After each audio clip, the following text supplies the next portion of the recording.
Question around buy right and sit tight, right? It sounds so simple, but it's very, very difficult, isn't it? Buy right, let's first talk about that. How does one buy right? Certainly on the mid-cap side, there's been a fair amount of negative bias. So how do you buy right in a market like this? So obviously, this kind of market throws up a few more opportunities than what it would have been in the past. And on a lighter note, I can tell you that last year, when the returns were looking very, very good, everybody was very worried about the valuations. And right now, as we speak, like you introduced in the last 6 months, the returns aren't looking very good. But that also means that valuations are getting close to better. So one thing to keep in mind in these kind of markets is that when the returns look great, valuations won't look that great.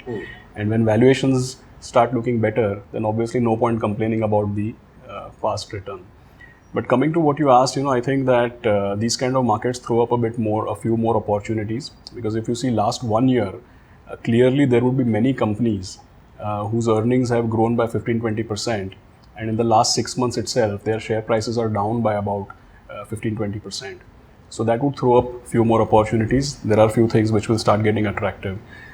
When we come to buy right, I think this is a buy right sit tight is a kind of adage which was coined by Jesse Livermore, written way back in 1922, 1923. So it's a very well-known kind of statement as far as markets are concerned, but it sounds simple, very difficult to practice. When you say buy right, what you are trying to do actually is to buy high quality companies.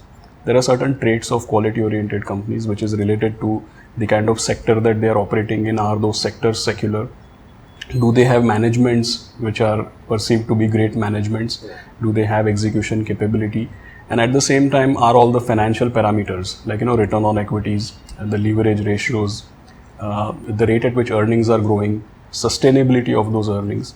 Because when we say buy and hold, when we say buy right and then we say sit tight, then obviously we want to be able to buy companies which we can hold on to for a period of time.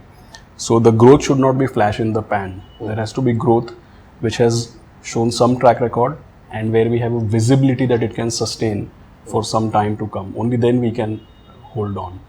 So sounds simple, but there's a lot of arithmetic behind it. Mutual fund investments are subject to market risks. Read all scheme-related documents carefully.